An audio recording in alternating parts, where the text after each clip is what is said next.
Hola, ¿cómo están? Mi nombre es Iván Carrillo. Les doy la bienvenida al Noticiero Científico y Cultural Iberoamericano NSC. Acompáñenme por este recorrido de 30 minutos para explorar cómo el conocimiento y la cultura transforman nuestras vidas. Este espacio es gracias a la Asociación de Televisiones Educativas y Culturales Iberoamericanas, ATEI, y también está a su alcance en la plataforma Dailymotion. El ocre es un material terroso compuesto de óxido de hierro hidratado que se utiliza como pintura y que tuvo un alto valor para las culturas prehispánicas asentadas en lo que hoy es la península de Yucatán, en México. Recientes hallazgos han puesto al descubierto las que podrían ser las minas más antiguas de este material. Estas podrían ser las minas de ocre más antiguas del continente americano. Los vestigios de unos 12.000 años de antigüedad fueron hallados en cuevas subacuáticas de la península de Yucatán al sureste de México, según informaron el viernes sus descubridores. Lo más destacable sobre los sitios es su preservación. Es increíblemente raro en arqueología encontrar evidencia de actividad humana tan vieja y tan bien preservada. El acceso a estas cavernas se ubica a unos 10 kilómetros tierra adentro de las famosas playas del Caribe mexicano. El hallazgo fue realizado por buzos de la organización privada Centro Investigador del Sistema Acuífero de Quintana Roo. Se sumergieron varios kilómetros por cuevas y pasajes que a veces alcanzan apenas 70 centímetros de ancho, encontrando que el paisaje había sido alterado de forma no natural. Se determinó que el espacio fue habitado hace unos 10.000 años durante un periodo de 2.000 años, antes del establecimiento de la cultura maya. Los exploradores subacuáticos llevaron muestras físicas, más de 20.000 fotografías y horas de videograbaciones a personal del Instituto Nacional de Antropología e Historia y expertos internacionales. Las investigaciones apuntan a que el ocre rojo era un pigmento mineral altamente valorado y utilizado por los primeros habitantes del hemisferio occidental, lo que los habría impulsado a explorar estos peligrosos lugares para obtenerlo. En algunas áreas de la antigua mina, el techo está visiblemente oscurecido, por lo que parece haber sido hollín de fogatas de mineros. Los elaborados pasajes subterráneos estuvieron secos alguna vez, pero fueron inundados hace unos 8.000 años, creando condiciones ideales para preservar las huellas de la antigua actividad humana.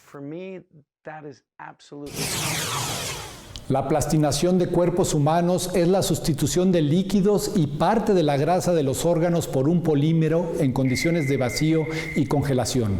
Su inventor es Günther von Hagens, quien lo patentó entre el año 1977 y 1982 y con ello nos dotó de la visión más real jamás expresada de la anatomía humana. La exhibición Bodies en la planta baja del Hotel y Casino Bally's de Las Vegas ahora ofrece contenido relacionado con el COVID-19.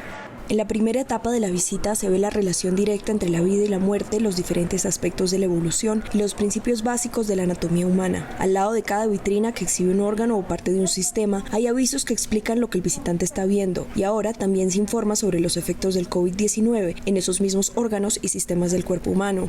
Se lee, por ejemplo, del índice de mortalidad del COVID-19, del demoledor impacto del virus en el sistema respiratorio o de los efectos que causa en el sistema digestivo, como la pérdida de apetito, náuseas y otros síntomas.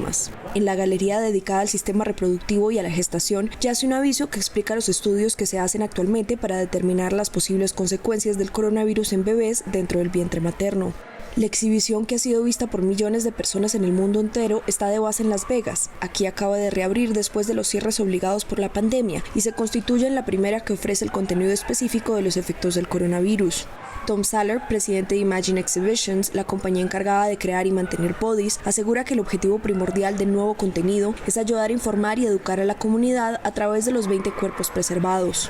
Uno de los puntos más vistosos de toda la muestra es un cuerpo prácticamente flotando que tiene medio rostro cubierto por una de las mascarillas anti-COVID que usamos diariamente todos, y a su alrededor flotan también moléculas en 3D del virus mismo. Uno de los grandes retos que ha planteado la COVID-19 ha sido el poder contar con un diagnóstico rápido y certero que permita una atención más eficaz de los pacientes. Para ello, diversas instituciones buscan estandarizar protocolos que aporten información de los signos y síntomas en su conjunto y permitan encontrar un tratamiento mejor.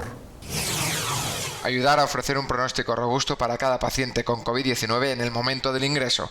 Este es el objetivo de un proyecto liderado por investigadores de la Universitat Politécnica de Valencia, en el que participan también el INCLIVA del Hospital Clínico Universitario de Valencia y el Instituto de Investigación Hospital 12 de Octubre de Madrid. Por una parte, vamos a buscar las correlaciones o los patrones más relevantes entre síntomas, enfermedades previas o pruebas de laboratorio que nos ayuden a predecir, por ejemplo, un ingreso en UCI o la necesidad de procedimientos invasivos. Y por otra parte, buscamos descubrir nuevos subfenotipos de gravedad dentro de lo que es la COVID-19, que es una de las principales cuestiones actualmente. De este modo, se podrá ofrecer un tratamiento precoz y personalizado para cada paciente y prevenir comorbilidades como la neumonía o el distrés respiratorio.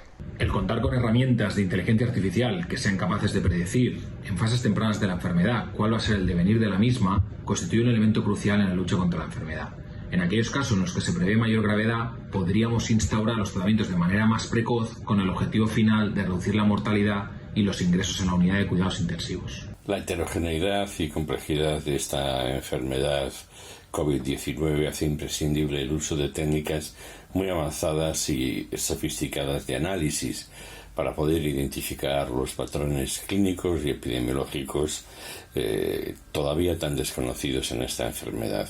Creemos que este proyecto puede contribuir a lograr dicho objetivo. Para conseguirlo, el equipo de la UPV, el INCLIVA y el 12 de octubre desarrollará una nueva generación de inteligencia artificial. Una nueva inteligencia artificial que sea robusta ante una calidad de datos inadecuada, por ejemplo, cuando falta información del paciente, y que sea generalizable a variabilidad en la práctica clínica, de forma que los modelos predictivos que desarrollemos puedan ser aplicados en el mayor número posible de hospitales. Este proyecto ha sido uno de los seleccionados en la convocatoria del Fondo Supera COVID-19, impulsada por CRUE Universidades Españolas, Banco Santander, a través de Santander Universidades y el Consejo Superior de Investigaciones Científicas. ¿Hasta qué punto el talento artístico puede ser heredado? Hoy se sabe que muchas de las características físicas o psíquicas de un individuo se heredan por los genes, pero son moldeadas por la interacción con otros genes y sobre todo por el ambiente. De ahí que los seres humanos seamos organismos complejos y poco predecibles en muchos aspectos. Tocar el violín y la guitarra o bailar a la perfección pueden ser talentos escritos en el ADN. Incluso ser empáticos o tener un comportamiento psicópata también está delineado por la genética de las personas desde que nacen. Sin embargo, no solo son los genes los que determinan este tipo de conductas. La genética deja sentadas unas bases y después nuestra cultura, nuestro aprendizaje, nuestras experiencias vitales van modelando, pero modelando sobre esa genética. Uno tiende a nacer con una genética que le hace más empático o menos empático, e incluso si naces con la genética de más empático y, por ejemplo, pues la vida te trata mal, a lo mejor acabas dejando de ser empático independientemente de lo que digan tus genes. Estudios han demostrado que la deficiencia del gen MAOA, monoamino oxidasa, situado en el cromosoma X, está relacionada con la conducta agresiva de las personas. Y esto se debe a que el gen regula la serotonina y dopamina en el cerebro, es decir, ordena las emociones fuertes como el amor y la violencia. Pero pensemos que el cuerpo humano es un edificio en el que la genética ocupa el lugar de los cimientos y la base sobre la cual las experiencias cotidianas y la educación terminarán de construir la personalidad de cada individuo.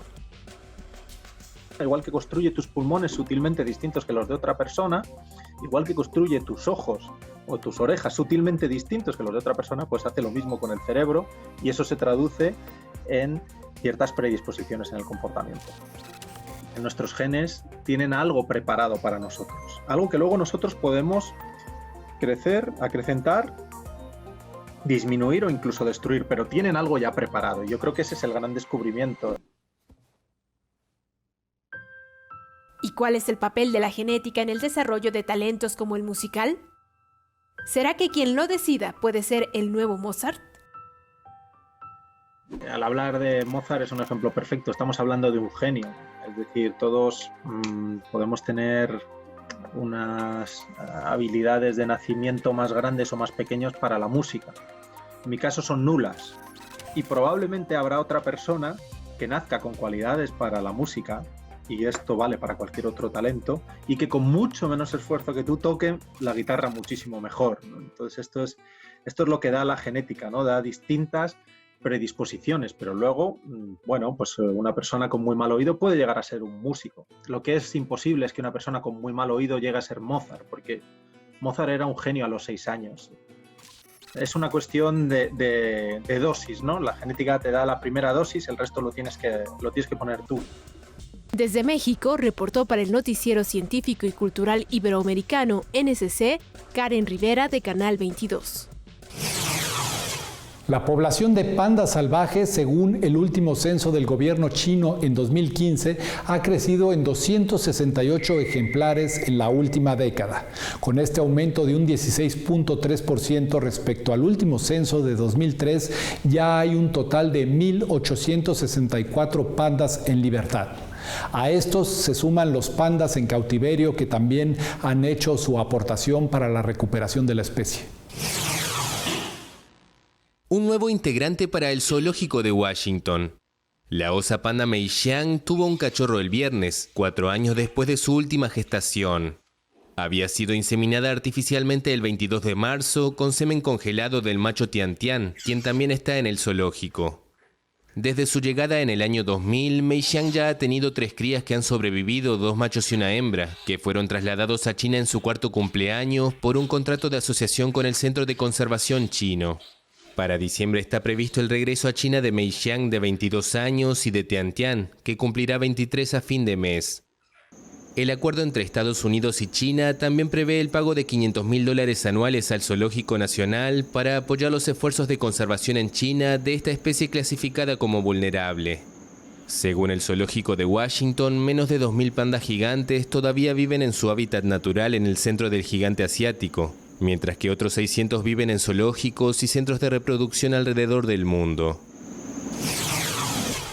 Está usted viendo el Noticiero Científico y Cultural Iberoamericano NSC. Nos encontramos en redes sociales como NSC Iberoamérica. Súmese a nuestros canales de WhatsApp y Telegram.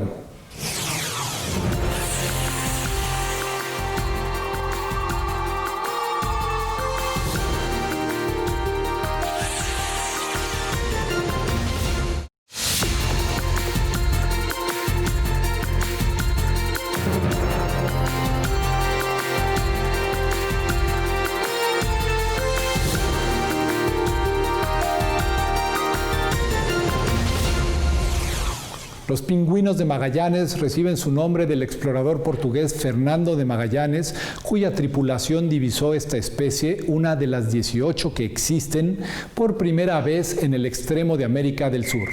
Esta ave marina no voladora puede encontrarse tanto en el lado del Atlántico como en el lado del Pacífico del continente, principalmente en Argentina, Chile y las Islas Malvinas. Desafortunadamente, hoy enfrenta el reto de sobrevivir a la contaminación propiciada por el ser humano.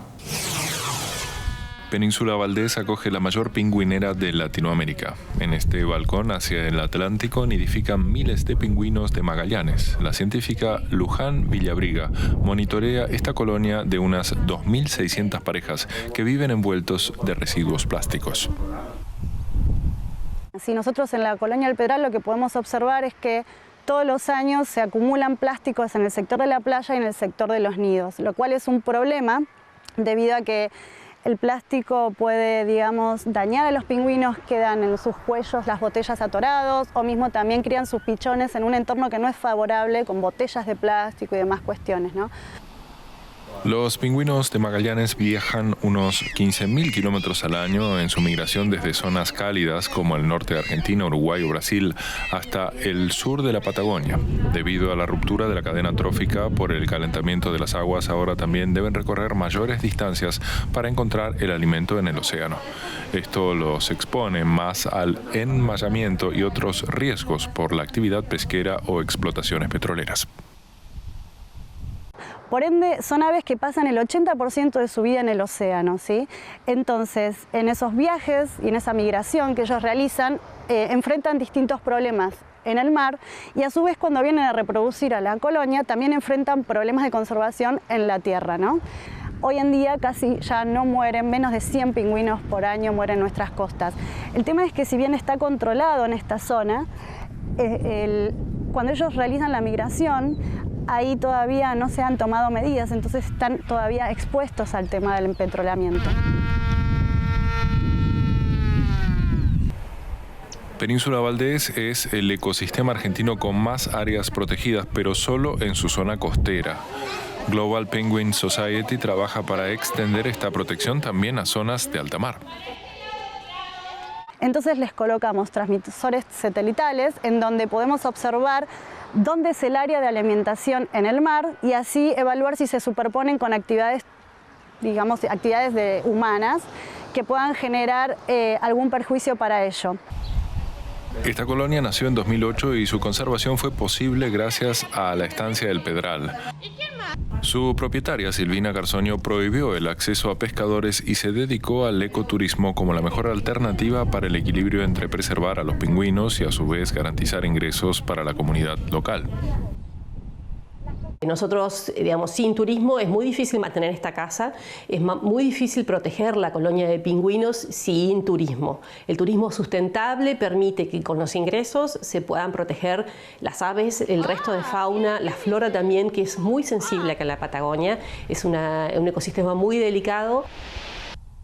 También trata de mitigar la sobreexplotación de la ganadería ovina, que en algunas regiones patagónicas ha provocado la pérdida del 90% de la cobertura vegetal y problemas de acceso al agua. Hay muchos campos en Patagonia que han sido abandonados por años de sobrepastoreo. Si cada campo tiene una capacidad de carga determinada, si para producir más se carga el campo con demasiado ganado, esto produce una desertificación. Irreversible debido al clima tan seco y cada vez más caluroso. Un cambio climático y el impacto del ser humano del que Global Penguin Society trata de concienciar con educación ambiental en escuelas. En este caso, bueno, tratamos a los pingüinos porque es un nexo entre el mar y la tierra, ¿no? Y son indicadores justamente de la contaminación de los mares. Entonces, al tratarse también de animales muy carismáticos, es muy fácil entrar con los niños.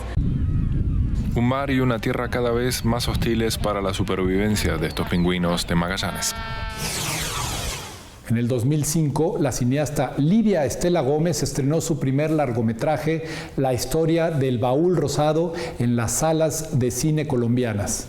A 15 años de distancia de esa cinta que obtuvo premios y reconocimientos nacionales e internacionales, la directora lanzará su última película a través de la plataforma YouTube como una alternativa para contactar con el público en tiempos de confinamiento. Próximamente en la pantalla cibernética veremos un tal Alonso Quijano.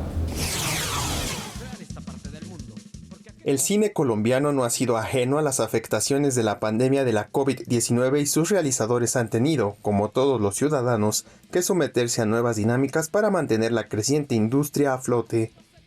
El cierre de las salas de exhibición y la consecuente crisis económica han debido ser sorteadas por quienes tenían sus películas listas para ser estrenadas y continuar alimentando el circuito colombiano cinematográfico. Antes de morir, ¿quién era realmente Dulcinea del Toboso? Don Quijote y el Caballero. En ese sentido, un tal Alonso Quijano, tercer largometraje de ficción dirigido por la reconocida cineasta colombiana Livia Estela Gómez, será lanzado el próximo 1 de julio en la plataforma de video YouTube para conquistar al público colombiano y del mundo. Es un juego. No interrumpáis un razonamiento que quiero hacer. Un tal Alonso Quijano es la historia del profesor de literatura Alonso Quijano, que un día aparece por la universidad caracterizado de Don Quijote y asumido el personaje. Es decir, él se cree el Quijote de la Mancha.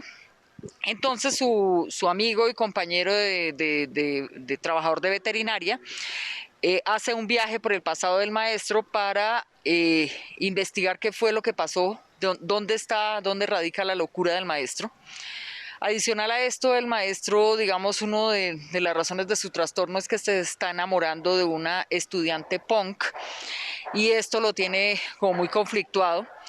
Entonces la película es una mezcla de estéticas. Estamos mezclando la estética del barroco, de la época del Quijote, con la estética punk.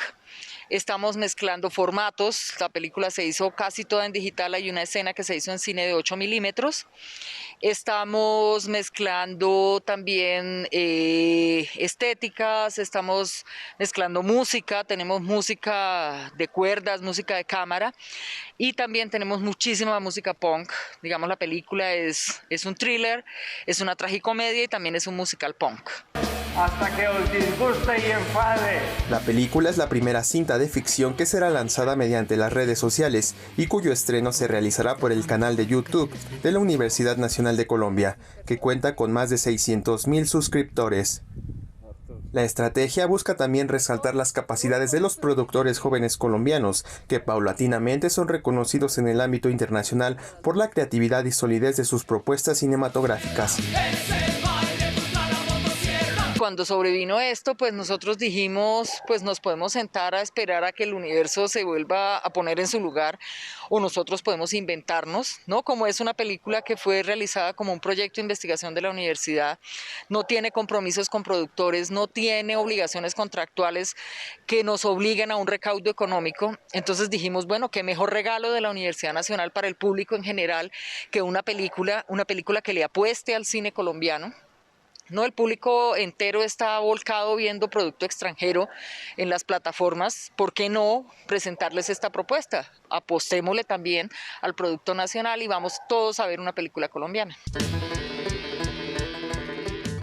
De acuerdo con su directora, un tal Alonso Quijano, es también un llamado a las entidades culturales del país para reforzar el respaldo hacia el sector, cuyas historias se quedaron en el limbo y sus miles de trabajadores con los brazos cruzados por causa de la pandemia. Con información de la oficina en Bogotá, Colombia, Noticias Xinhua. 2 adolescentes que se ofrecieron como voluntarios en una excavación en el centro de Israel donde construirán un nuevo vecindario se toparon con un auténtico tesoro. Vamos a conocerlo. Arqueólogos en Israel han desenterrado un tesoro islámico escondido con 425 monedas de oro puro del periodo del Califato Abasí de hace 1100 años. El descubrimiento, creen las autoridades, puede ser indicativo de que había comercio internacional entre esta zona y otras áreas más remotas. Con esa suma, estiman los expertos, su propietario hubiera podido comprar una lujosa casa en los mejores barrios de Fustat, la capital de Egipto, en aquella época. El tesoro escondido contiene dinares de oro, pero también unas 270 pequeñas piezas de dinares cortadas para servir como monedas de cambio.